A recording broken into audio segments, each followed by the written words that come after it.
Berbicara tentang wisata di Kota Pandeglang, mungkin tidak akan pernah ada habisnya. Makanya Pandeglang dijuluki dengan Kota Seribu Wisata. Nah, tapi kali ini kita akan wisata religi di sebuah pemandian yang memiliki nilai sejarah buat Kota Pandeglang dan penyebaran agama Islam di bangsa. Sebelum ke Batu Quran, kami mampir dulu ke Cibadui, yaitu di kediaman Abuya Muhtadi.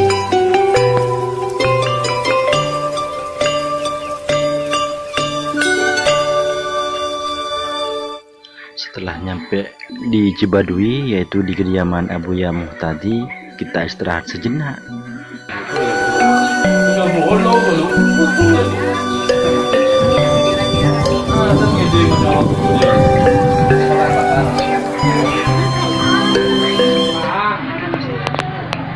Setelah itu kami bergegas ke makam Abuya Dimyati untuk tawassul.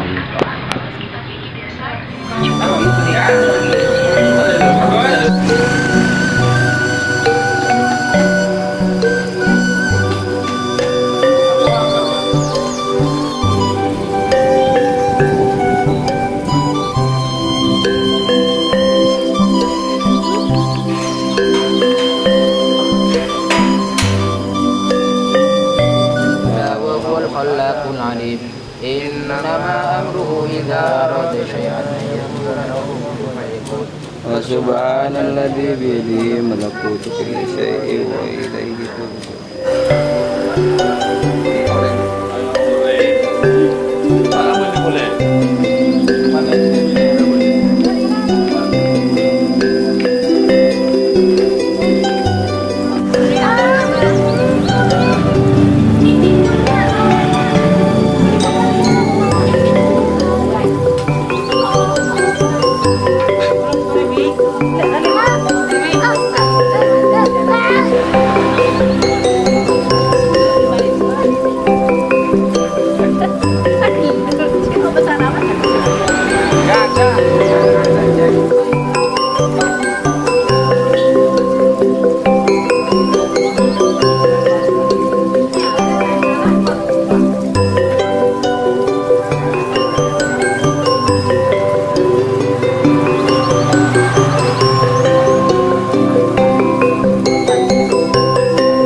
Seperti biasa di wisata-wisata pasti ada yang namanya bazar tradisional.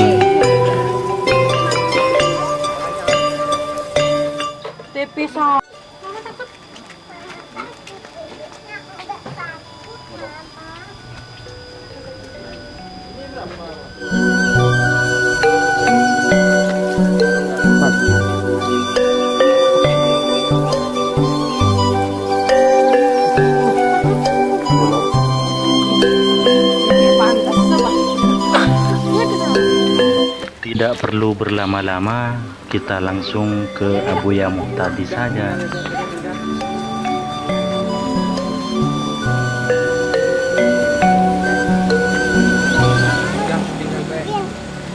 Enggak mau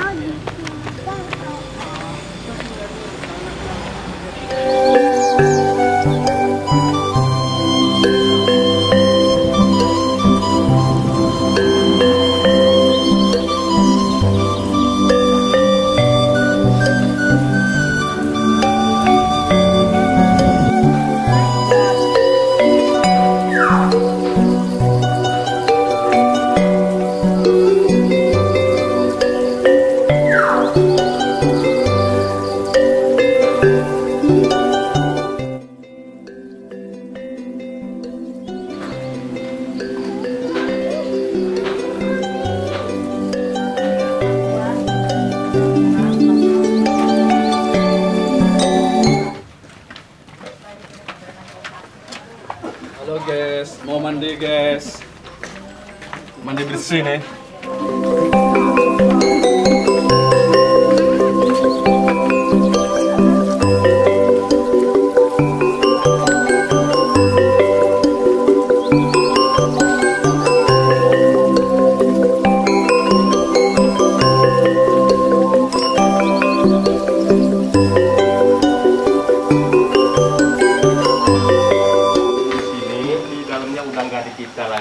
Mau mandi, mau jarah di tangan Batu Quran, tempatnya di dalam ya.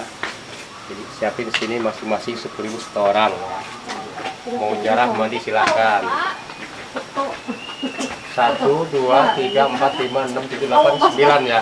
Jadi 90. Mau masing-masing juga silakan 10.000 setoran ya.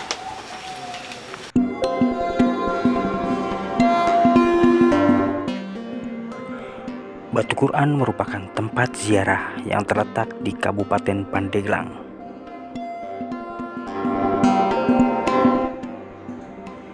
Disebut Batu Quran karena di tempat tersebut terdapat batu besar yang bertuliskan Al-Quran. Batu tersebut konon menghalangi atau menutupi sumber air yang terus keluar dari dalam tanah.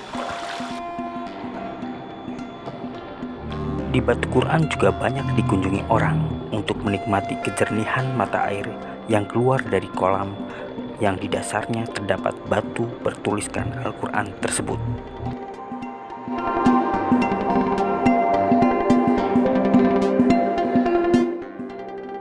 Di sini kita bisa menikmati kejernihan air kolam Batu Quran untuk mandi dan berendam di kolam yang dingin dengan penuh suasana tenang.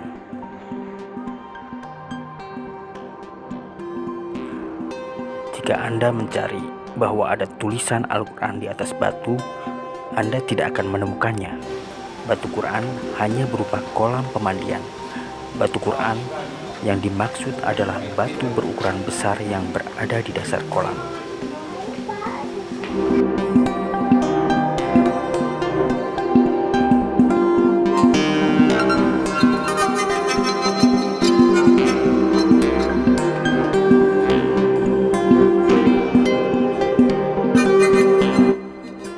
Dalam sejarahnya yang ada, pemandian Batu Quran sudah muncul pertama kali di kaki Gunung Karang. Kemunculannya pun sudah sejak berabad-abad yang lalu. Dalam kisah sejarahnya, ada 3 versi Batu Quran yang perlu kita ketahui. Pada kisah versi pertama, Batu Quran ini muncul pertama kali berkaitan erat dengan kisah salah satu ulama Banten yang amat terkenal di abad ke-15 Masehi. Kemunculan Batu Quran tersebut merupakan lokasi pijakan Syekh Maulana Mansur ketika beliau akan pergi ke Tanah Suci untuk haji.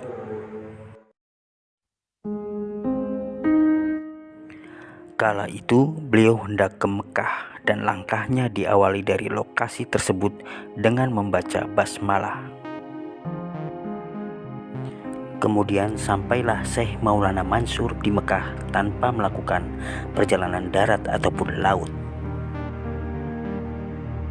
Karena berangkat dari sana, maka dalam kepulangannya pun beliau juga muncul dari sana bersama dengan air yang tak berhenti mengucur. Melihat kucurannya yang tidak mau berhenti, maka Syekh Maulana Mansur berkeinginan untuk menghentikannya. Atas izin Allah, kucuran air pun berhenti dan berubahlah menjadi batu. Karena itulah dinamakan dengan Batu Quran yang hingga sekarang airnya tidak pernah kering.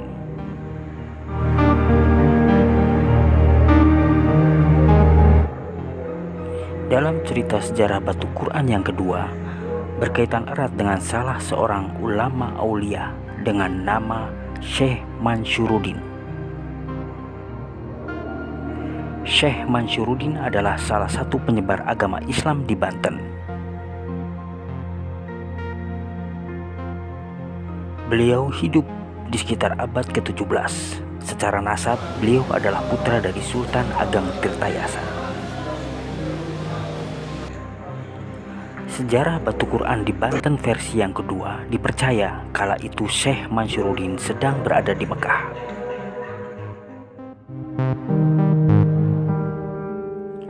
Ketika beliau akan pulang ke Nusantara, beliau masuk dalam sumur air Zam-Zam. Kemudian beliau muncul di sebuah mata air di Banten, tepatnya di sekitar daerah Cibulakan.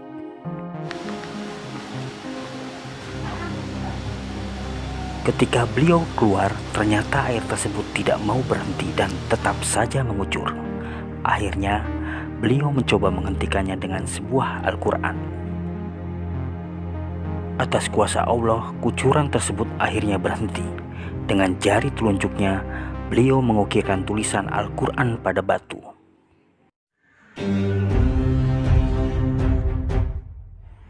Kini, batu tersebut dikenallah dengan nama Batu Quran.